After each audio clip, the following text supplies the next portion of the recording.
Hello all. So my name is Saksham Maria and I welcome you here in another video in this Triple S platform. So in the previous video we have discussed about the chapter organism and population जिसमें हमने बहुत सारी चीज़ें discuss करी थी। उन्हीं चीज़ों से रिलेटेड ये जो वीडियो है ये वीडियो हमारी एमसीक्यू वीडियो होने वाली है और इसमें हम कुछ क्वेश्चंस को डिस्कस करेंगे एंड उसके बहुत सारे ऑप्शंस होंगे। So you have to choose कि कौन सा ऑप्शन वहाँ पे करेक्ट है, उनके सॉल्यूशंस को भी डिस्कस करेंगे। But I want from you people is that आप अपने एंड से इस क्वेश्चन को पहले अटेम्प्ट कर सकते हैं and you can tell me in the comment section कि आपके कितने क्वेश्चंस जो हैं वो यहाँ पे ठीक हैं। ओके, तो let us start with the first question. First question यहाँ पे क्या कह रहा है, most animals that live in the deep oceanic waters are dash. So options are primary consumers, secondary consumers, tertiary consumers and detritivores. So I guess आप सबने answer दे दिया होगा। So the right answer for this particular question is detritivores. ये मैंने आपको पढ़ाया भी था। क्यों? क्योंकि जब हम लोग डीप ओशनिक वाटर की बात कर रहे हैं, डीप ओशनिक वाटर का मतलब कि ओशन का सबसे लास्ट वाला रीजन, तो जब हम उस रीजन की बात करते हैं वहाँ पर लाइट भी नहीं पहुँच पा रही है, तो इसलिए वहाँ पे प्रोड्यूसर्स जो हैं वो नहीं ग्रो हो पाएंगे, तो हमारा वहाँ पे कंज्यूमर्स भी नहीं आएगा, सेकेंडरी कंज्यूमर्स भी नहीं आएगा, टर्शियरी कंज्यूमर्स भी नहीं आएगा। वहाँ पे जो ऑप्शंस करेक्ट होगा हमारा दैट इज डिट्राइटिवोर्स। ऐसे ऑर्गेनिजम्स जो डेड ऑर्गेनिजम्स को फीड करते हैं उनको हम लोग क्या बोलते हैं, डिट्राइटिवोर्स बोलते हैं। So the right answer is option D. उसके बाद नेक्स्ट क्वेश्चन देखते हैं, that melanin protect us from dash. जब हम लोग मेलेनिन की बात करते हैं तो मेलेनिन एक पिगमेंट होती है जो हमारी बॉडी में प्रेजेंट होती है, ये हमको किससे प्रोटेक्ट करती है? सो आई गेस आप सबने अपना आंसर दे दिया होगा। सो the right answer is UV race. जो यूवी सन से जो रेज आती हैं उसमें एक रेज होती है जिसको हम लोग यूवी रेस बोलते हैं, और यूवी रेस में भी टाइप होती हैं, UV A, UV B, UV C. ये तीनों हमने टाइप वीडियो में पढ़ी थी और हमने पढ़ा था कि किसकी इंटेंसिटी जो है वो कितनी होती है। यहाँ पे हमको बात कर रहे हैं मेलेनिन की, जो हमारी बॉडी में प्रोड्यूस होता है, ये हमें किससे प्रिवेंट करता है, फ्रॉम यूवी रेस से प्रोटेक्शन प्रोवाइड करता है हमें। So the right answer here is option B, that is UV rays. Next question. Next question कह रहा है, mark the correct statement with respect to ecology. Ecology के पर्सपेक्टिव से हमें देखना है कि कौन सी स्टेटमेंट यहाँ पे गलत है, कौन सी स्टेटमेंट यहाँ पे सही है, तो हमें सही वाली ढूंढनी है। सो लेट अस स्टार्ट, एक एक करके डिस्कस करते हैं इनको। तो फर्स्ट स्टेटमेंट क्या कह रही है, that it include study of interactions among organisms only. तो यहाँ पर ओनली वर्ड आ गया हुआ है, तो ओनली वर्ड मतलब ये एक एक्सट्रीम स्टेटमेंट है। और वैसे भी ये लिखा हुआ है कि that it include study of interaction among the organisms only. No, ये सिर्फ ऑर्गेनिजम्स के बीच का इंटरेक्शन नहीं होता, ये ऑर्गेनिज्म और जो उसका इन्वायरमेंट है उसका इंटरेक्शन होता है बेसिकली। तो यहाँ पर ये जो है गलत हो गया, फर्स्ट वाला ए वाला हमारा गलत है। दैट मीन्स ये ऑप्शन भी हमारा गलत और ये ऑप्शन भी हमारा गलत। Then the biological organization does not include communities. अब ये ऑप्शन भी गलत है क्योंकि इसके अंदर तो हम बायोलॉजिकल कम्युनिटी की बात करते हैं, बट यहाँ पे लिखा हुआ है does not include community. So that means this option is also wrong. तो इसका मतलब हमारा ये ऑप्शन भी गलत हो गया। अब एक ही ऑप्शन बचा, बट एक बार स्टेटमेंट्स को रीड कर लेते हैं। Human intestine is a unique habitat for 100 of species of microbes. Yes, ये बात सही है। ह्यूमन के अंदर जो इंटेस्टाइन होते हैं उसमें बहुत सारे माइक्रोब्स प्रेजेंट होते हैं।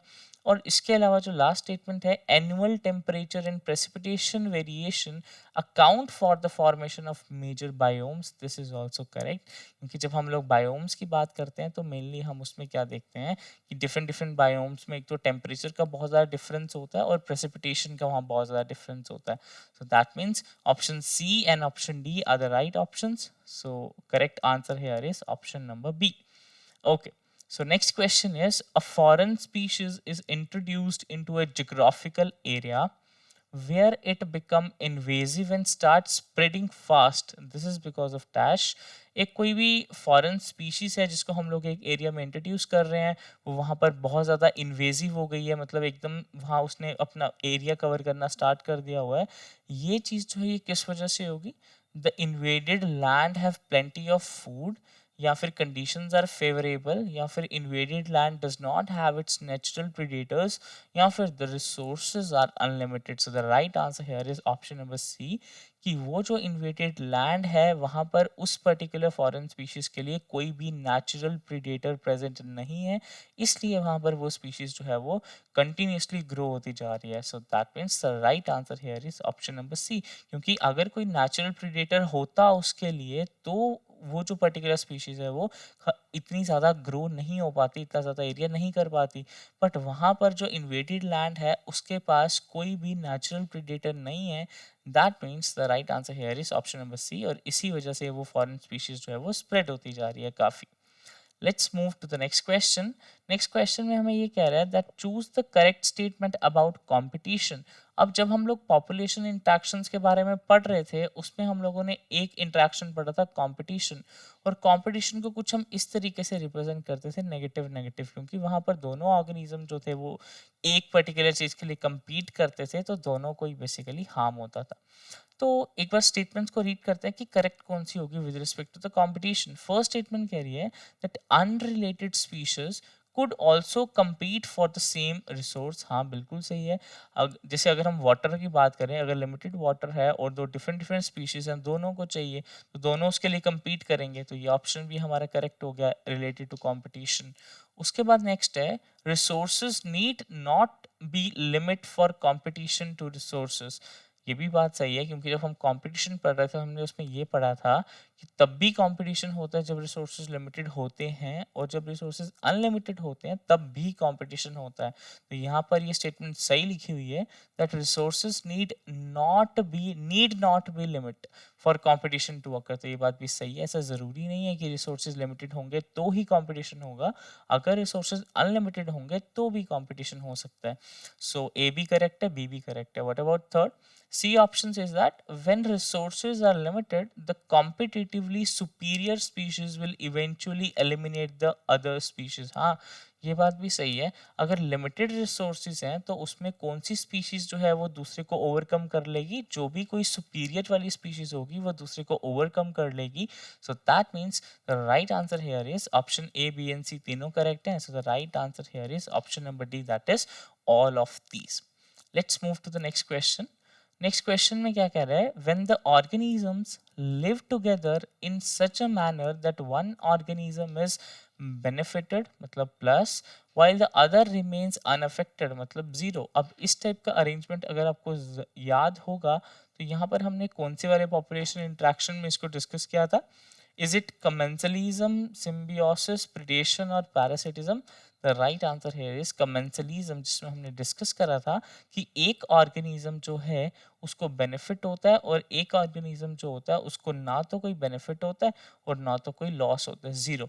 जिसमें हमने वेल वाली एग्जांपल पढ़ी थी। वेल जो फिश होती है इसके ऊपर बारनिकल्स कुछ ऑर्गेनिजम्स होते हैं जो इसके साथ साथ क्या करते हैं, मूव करते हैं from one place to another, और जैसे ही उनको अपना फूड मिलता है वो यहाँ से डिटैच होकर अपना फूड ले लेते हैं। तो उससे वेल जो है इसको ना तो कोई बेनिफिट हो रहा है ना तो कोई लॉस हो रहा है, बट जो बारनिकल्स हैं उसको उस चीज से फायदा हो जा रहा है। So this is an example of commensalism, और the right answer here is option number ए।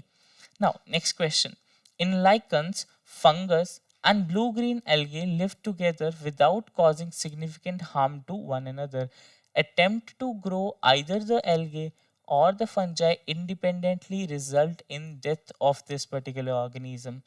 तो ये जो इंटरेक्शन होगा वो किस तरीके का इंटरेक्शन होगा? हम लाइकेंस की बात कर रहे हैं जो कि फंगस और ब्लू ग्रीन एल्गे का एसोसिएशन से बना हुआ होता है, और दोनों एक दूसरे के बिना नहीं रह सकते, मतलब इंडिपेंडेंटली नहीं ग्रो हो सकते अगर हम करें।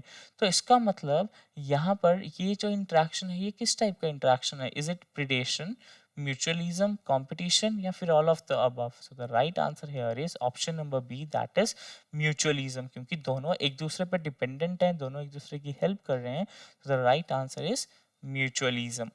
Now moving to the next one. Which one is not a factor of abiotic component? कुछ इसी तरीके का क्वेश्चन अभी जो लास्ट JKPSC का एग्जाम हुआ था मार्च वाला उसमें भी पूछा गया था।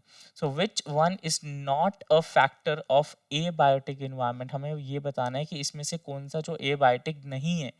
अब यहाँ पर सनलाइट भी हमारा यहाँ पर एबायोटिक है, वाटर भी एबायोटिक है, टेम्परेचर भी एबायोटिक है, so that means the right answer here is decomposers, क्योंकि डीकम्पोजर्स जो होते हैं वो बायोटिक होते हैं, लिविंग होते हैं। Good. So now moving to the next one, organisms tolerate and thrive in a wide range of temperatures are called as dash. अब हमने अपने लास्ट लेक्चर्स में टेम्परेचर के बारे में पढ़ा था, सैलिनिटी के बारे में पढ़ा था, तो हमने वहाँ पे पढ़ा था, दो टर्म्स पढ़ी थी।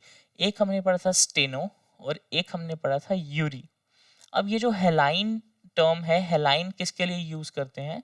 सॉल्ट के लिए यूज करते हैं। और ये जो थर्मल है इसको किसके लिए यूज करते हैं? हीट के लिए यूज करते हैं, या फिर हम लोग टेम्परेचर के लिए यूज करते हैं। तो हमें यहाँ पे बताना है कि वो ऑर्गेनिज्म जो कि एक ज्यादा रेंज ऑफ टेम्परेचर को टॉलरेट करते हैं, तो उनको हम लोग क्या बोलते हैं? हेलाइन वाला आंसर तो नहीं होगा, because this is related to the salt, ये भी नहीं होगा। नाउ इज इट स्टेनोथर्मल और इज इट यूरीथर्मल?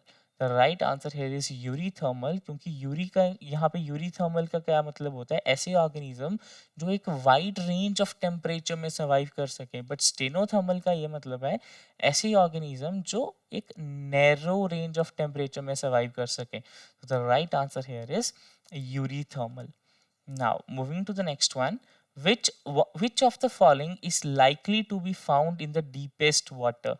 देखो, हमें क्वेश्चन को ऑप्शन से रिलेट करके भी देखना पड़ता है कभी कभी। यहाँ पर वो हमसे ओवरऑल नहीं पूछ रहा है, वहाँ यहाँ पर वो हमसे ये पूछ रहा है कि red algae, brown algae, green algae, इनमें से ऐसा कौन सा ऑर्गेनिज्म है जो वाटर में डीप, काफी ज्यादा नीचे वाले एरिया में हमें देखने को मिलता है, इन पर्टिकुलर ऑप्शंस में से।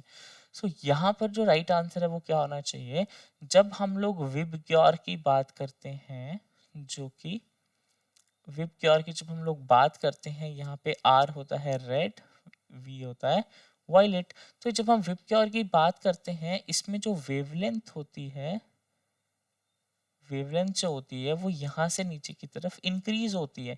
मतलब जो रेड वाला होता है उसकी सबसे हाई वेवलेंथ होती है, और जो वायलेट वाला होता है इसकी क्या होती है? लो वेवलेंथ होती है। तो हमने अपने प्रीवियस लेक्चर्स में पढ़ा था कि जितनी ज़्यादा वेवलेंथ होगी उतनी ही ज़्यादा क्या होगी? पेनिट्रेशन होगी। जितनी ज़्यादा वेवलेंथ उतनी ही ज़्यादा क्या? पेनिट्रेशन।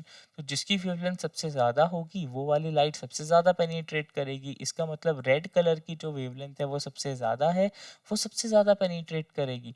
जो लाइट सबसे ज़्यादा पेनिट्रेट करेगी, यहाँ पर रेड वाली लाइट सबसे ज़्यादा पेनिट्रेट कर रही है, इसका मतलब जो रेड एल्गी है वो हमें कहाँ देखने को मिलेगी? सबसे नीचे वाले रीजन में रेड एल्गी हमें देखने को मिलेगी। इन तीनों एल्गी की अगर हम बात करें, रेड एल्गी, ब्राउन और ग्रीन, ग्रीन एल्गी हमें मेनली कहाँ देखने को मिलती है? अपर वाला, टॉप वाले रीजन में देखने को मिलती है। तो इसका आंसर जो होगा वो क्या होगा? That is red algae. I hope ये आपको समझ आया होगा। अगर नहीं भी आया, आप एक बार प्रीवियस लेक्चर्स को ध्यान से देख सकते हो, वहां से आपको और भी क्लियर हो जाएगा। Now the next good question is biome is dash. हमने बायोम के बारे में डिस्कस किया था। अब आपने मुझे बताना है कि बायोम हम यहाँ पे किसको बोलेंगे? The fauna of N ocean, the flora of a land, community of organisms interacting with one another, या फिर the part of the earth and its atmosphere which is inhabited by the living organism. So I hope you have given the answer. The right answer here is option number C. First कह रहे हैं the fauna of the ocean. ये भी आपको पता होना चाहिए, fauna जो वर्ड है इसको हम लोग किसके लिए यूज करते हैं? इसको एनिमल्स के लिए यूज करते हैं। और फ्लोरा जो है इसको हम लोग किसके लिए यूज करते हैं? प्लांट्स के लिए। तो ये भी गलत है, ये भी गलत है हमारा। और the part of the earth and its atmosphere which is inhabited by the living organism, no this is also wrong. The right answer here is biome क्या होता है? Community of organism interacting with one another is known as biome. तो right answer क्या होगा यहाँ पे? Option number C. Let's move to the next one.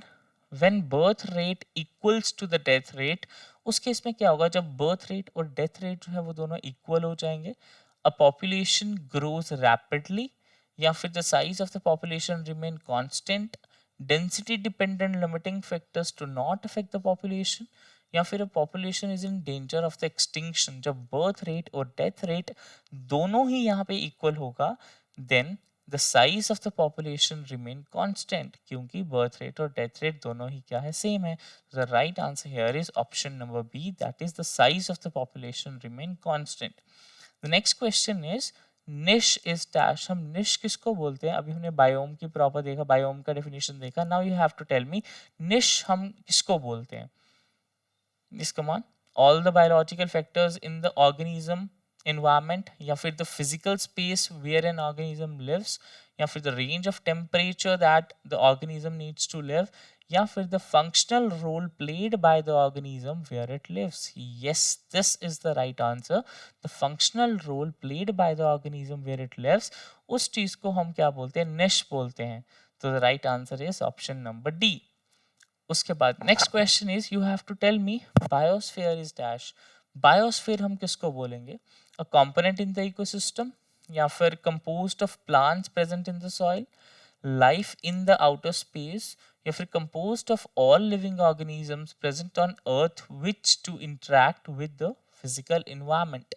So yes, the right answer here is option number D, that biosphere is composed of all living organisms present on the earth to interact with the physical environment. So the right answer here is option number D. Okay, now this is the last question for today, and the question is ecological niche is dash. अभी हमने निश को define किया. Now can you tell me कि ecological निश जो है वो what is ecological niche? Is it the surface area of the ocean, the ecological adapted zone, या फिर the physical position and functional role of a species within the community, या फिर formed of all plants and animals living at the bottom of a lake? So the right answer here is ecological niche हम किसको बोलते हैं? The physical position and functional role of a species within the community, that is known as the ecological niche. तो ये कुछ questions थे जो हमने यहाँ पर डिस्कस करे, कुछ 15 क्वेश्चंस के around. So you have to tell me in the comment section कि आपके 15 में से कितने सही हैं. जितने भी सही हैं दैट इज़ गुड, और अगर कहीं पे प्रॉब्लम है you can watch the previous videos. इसी तरीके से हम अभी नेक्स्ट चैप्टर अपना स्टार्ट करेंगे नेक्स्ट वीडियो में, और उसमें हम कुछ न्यू चीज़ें एडअप करेंगे और उनके बारे में स्टडी करेंगे, और फिर उसके बाद हम उसके भी MCQs करेंगे.